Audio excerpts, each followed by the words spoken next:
మొన్నటి వరకు అమరావతి అంటే రైతుల రాజధాని, ప్రజల రాజధాని, దేవతల రాజధాని అని చెప్పేసి మాట్లాడారు కదా. కానీ ఈరోజు కాంగ్రెస్ పార్టీ ఎంపీ రేణుకా చౌదరి పార్లమెంటులో మాట్లాడే మాట ఏంటంటే కమరావతి, రా రా రా కమరావతి అంటుందంట. అమరావతి కాదంట, కమరావతి అంట. ఒకసారి ఆమె ఏం మాట్లాడింది ఒకసారి మీరు కూడా వినండి ఒకసారి. It was Amaravati anyway. I had told the then Chief Minister, Pettara Peru, Amaravati, Lakpate Pelavara Peru, Kamaravati. Pettu Peru, I have called it. So if he has the audacity to say that, let them have the courage to implement that, sir. Please do it. And what is it cannot claim the center today that they have solved the big political problem. They have done nothing. This is cosmetic touch which they have given us. At the ground level, Mr. Now he has to run off somewhere because it's very urgent. Commerce is the one that's hit the most in Telangana. కానీ ఈ రేణుకా చౌదరి అనే మహిళ English మాత్రం భలే మాట్లాడుతుందబ్బా. నిజంగా దానికి మాత్రం appreciate చేయాలి. చాలా బాగా మాట్లాడుతుంది. కానీ ఆమెకున్నటువంటి ఆ బుద్ధులు మాత్రం మారలే. పార్లమెంట్లో మాట్లాడాల్సిన మాటలు అవేనా? అలా మాట్లాడతారా? ఒకవేళ చంద్రబాబు నాయుడు గారి మీద, అమరావతి మీద అంత అభిమానం ఎక్కువగా ఉంటే పెంచుకోవచ్చు, తప్పులేదు. కానీ ఆమె అలా అమరావతిని కమరావతిగా మాట్లాడడం, ఆమె అలా మాట్లాడుతుంటే తెలుగుదేశం పార్టీ ఎంపీలంతా కూడా అక్కడే ఉండరు. కొంతమంది వాళ్ళంతా కూడా సైలెంట్గా ఉండరు. ఖండించవచ్చు కదా, ఎందుకు ఖండించలే? ఎందుకు మాట్లాడలే? చాలా దారుణం అనిపించింది. ఒకప్పట్లో ఈమె పైన అమ్మవారు కింద కమ్మవారు అని చెప్పేసి మాట్లాడింది. ఇప్పుడేమంటే కమరావతి అని చెప్పేసి మాట్లాడుతుంది. ఇప్పుడేమో కమరావతి అని చెప్పేసి పిలవాలంట పార్లమెంట్ సాక్షిగా. బుద్ధి ఉండక్కర్లే.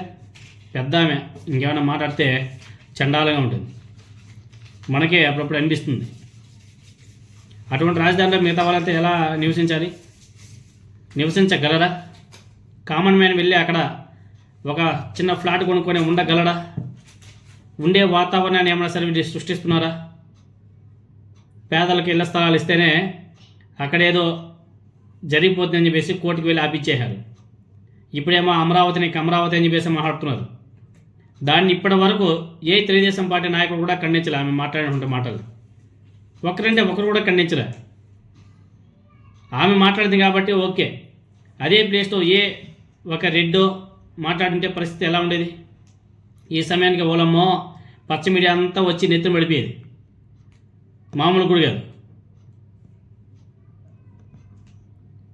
ఒక రెడ్డి అదే ఆమె ప్లేస్లో ఒక రెడ్డిగానే ఆ పార్లమెంట్ సాక్షిగా మాట్లాడుంటే పరిస్థితి ఎలా ఉండేది? లేదా ఇంకొక సామాజిక వర్గానికి సంబంధించిన వాళ్ళు ఇంకొకరు మాట్లాడుంటే పరిస్థితి ఎలా ఉండేది? ఆమె మాట్లాడింది కాబట్టి తెలుగుదేశం పార్టీ నాయకులు ఒకరు కూడా నోరు కూడా మెదడులో ఉండేది. వాళ్ళంతా కూడా ఇప్పుడు సైలెంట్గా కూర్చోండరు. ఒకరు చెప్తే ఒకలాగా, మరొకరు చెప్తే సైలెంట్గా ఉండే ఈ వర్గాలు మేధావుల మనోభావాల్ని పట్టించుకునే అవసరం ఉంది అంటారా? అంటే ఒక రాజధాని అంటే అన్ని కులాలు, అన్ని మతాలు, అన్ని వర్గాలు నివసిస్తేనే దాన్ని రాజధాని అనేసి అంటారు. లేదు అక్కడ పర్టికులర్గా ఒక సెక్షన్ ఆఫ్ పీపుల్స్ మాత్రమే లివింగ్ ఉంటారు, వాళ్ళకి మాత్రమే అది చెందుతుందని చెప్పేసి మాట్లాడడం వెనుక వీళ్ళ యొక్క దుర్బుద్ధి అంటే కూడా ప్రజలందరికీ కూడా తెలిసే విధంగా పార్లమెంట్ సాక్షిగా మాట్లాడారు. ఏ ప్రెస్ మీట్లో మాట్లాడితే కూడా అంత సీరియస్గా పట్టించుకునేవారు కాదు. పార్లమెంట్ సాక్షిగా ఆ విధంగా మాట్లాడిందంటే ఏ కాంగ్రెస్ పార్టీ నాయకుడు కూడా ఖండించలే ఇప్పటివరకు. ఏ తెలుగుదేశం పార్టీ నాయకుడు ఖండించలే, ఏ జనసేన పార్టీ నాయకుడు ఖండించలే. ఎందుకో మరి ఆమె మీద అంత ప్రేమ, అంత అభిమానం. కాబట్టి ఇప్పటికైనా సరే ఆలోచన చేయవలసిన అవసరం కూడా ఉంది. నారా చంద్రబాబు నాయుడు గారేమో దేవతల రాజధాని అంటాడు. ఇక్కడ ఇటువంటి వ్యక్తులేమో అది కమరావతి రాజధాని అని చెప్పేసి మాట్లాడతారు.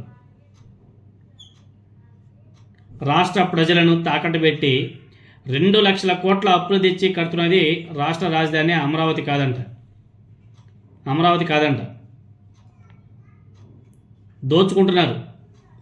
దోచుకొని పంచుకుంటున్నారు. ఒక ఎస్ఎఫ్టీ కన్స్ట్రక్షన్ చేయడానికి దేశ రాజధాని ఢిల్లీలో కూడా 4 నుంచి 5 వేల వరకే ఖర్చు అవుతుంది. మీరు ఎక్కడ తీసుకున్న ఏ బిల్డర్ని అడిగినా చెప్తారు. కానీ అమరావతిలో మాత్రం ఒక ఎస్ఎఫ్టీ కన్స్ట్రక్షన్ చేయడానికి 14,000 రూపాయలు అంట. మీద 10,000 ఎవరి చేతిలోకి వెళ్తున్నాయో, ఎవరి జేబుల్లోకి వెళ్తున్నాయో, వీటికన్నిటి కూడా ప్రజలను కూడా ఆలోచన చేయవలసిన అవసరం కూడా ఉంది. రాజధాని అని చెప్పేసి వీళ్ళు రియల్ ఎస్టేట్ దందా చేసుకుంటున్నారు, పంచుకుంటున్నారు, తింటున్నారు, జేబులు కూడా నింపుకుంటున్నారు. ఈ కరప్షన్ ఏ స్థాయికి వెళ్తుందనేది ముందు చూడాలి.